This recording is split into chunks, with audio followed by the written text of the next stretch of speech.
Hello YouTube, another video from England. This time I want to talk about speed and maybe like explosiveness versus static strength, just power. What is better? What should we work on mostly? At least according to my opinion. Because I have seen, I'm talking, of course, my thoughts are based on my experience, on what I have seen the European and World Championships, and mostly I can still see those static, locked up, like strength athletes winning, being at the very top 3, top 2, top 1, and so on. I don't really see many guys really winning by speed and explosiveness. This especially quite clear in the lower classes, like 70, 75, 80, 85, and so on. It does seem like maybe in the higher classes there are a couple more guys who are able to push through, just off the go, being a bit more explosive, speedy. And then of course in the super heavyweight classes where if there's no weight limit, then I can't see muscle mass being dominant, of course. So in my mind, such a situation is quite logical. It does make sense to me that these bonier joint strength guys are able to win, especially under some weight limitation. So let's say we take like a 75 kilo class, and who is the champion at the moment? Let's say, for example, Daniel Prokopchuk, right? Now, if you would try to beat Daniel by being explosive and just maybe pin him off the go, it's really quite difficult, because first of all you have to, to be explosive, you need to build some good muscle mass, and because if you don't have enough muscle, you can hardly hit that hard. So it's very difficult to fit into those low weight classes while being muscular. Somehow joint and bone strength is just more efficient in those lower classes. Yeah, so that's one of the reasons. I think there's also another reason, like normally your body naturally is almost fighting you, fighting your muscle mass. If you really train hard for a couple of months, you might really develop a nice muscle bellies,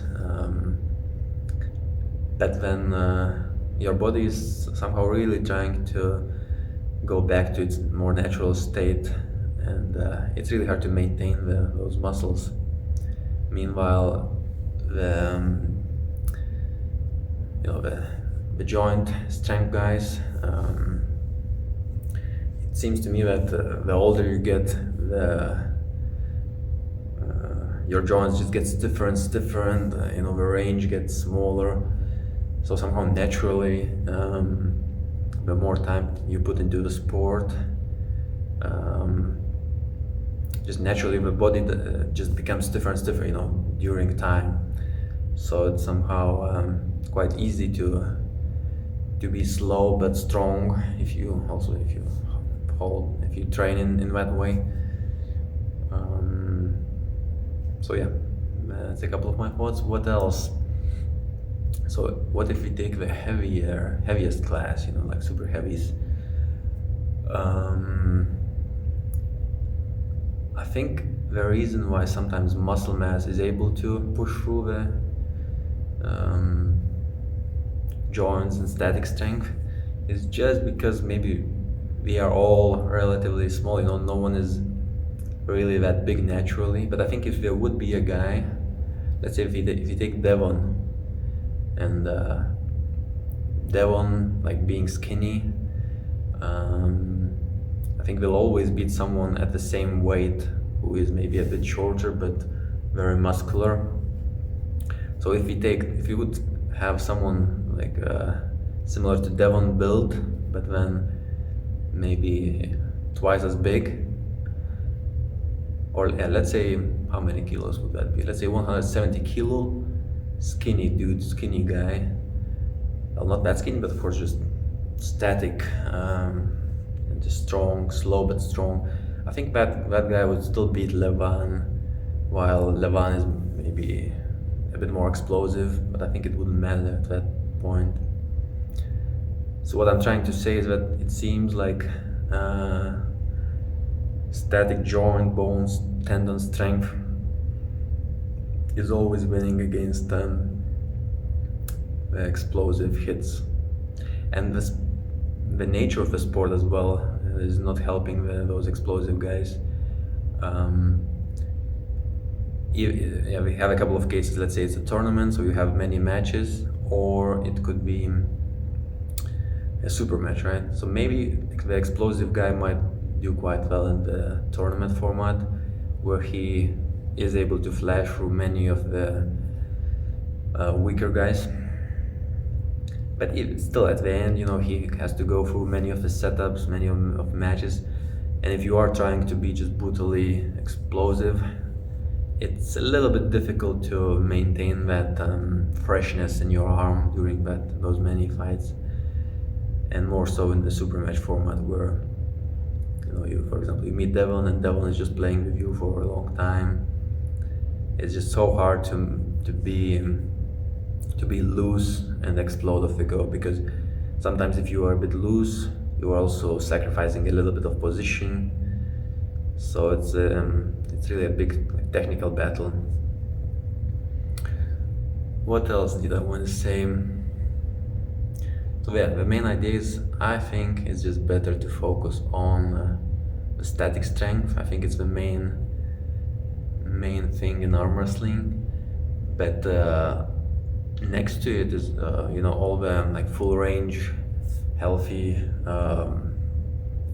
motions which could be a bit explosive. I guess those are also very beneficial for just general health. But after all, the main goal is still to build that static lock position, and everything else is just supplementary. Like any technique which you can come up with, which would maybe allow you to move a bit faster, is also nice. It's of course a big plus. But again, after all, the main weapon is still the raw strength, just static strength. Not necessarily based on the muscle movement so much, just based on the lock.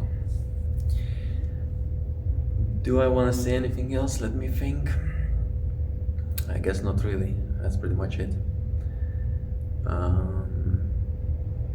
wonder if I had any other reasons behind it.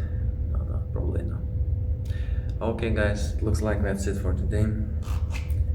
Keep training your static locks. It will really help you. Don't get too distracted by speedy hits. At the end you will meet someone who is just locked up and strong, and you will not be able to pin him, and then you're fucked. Good luck.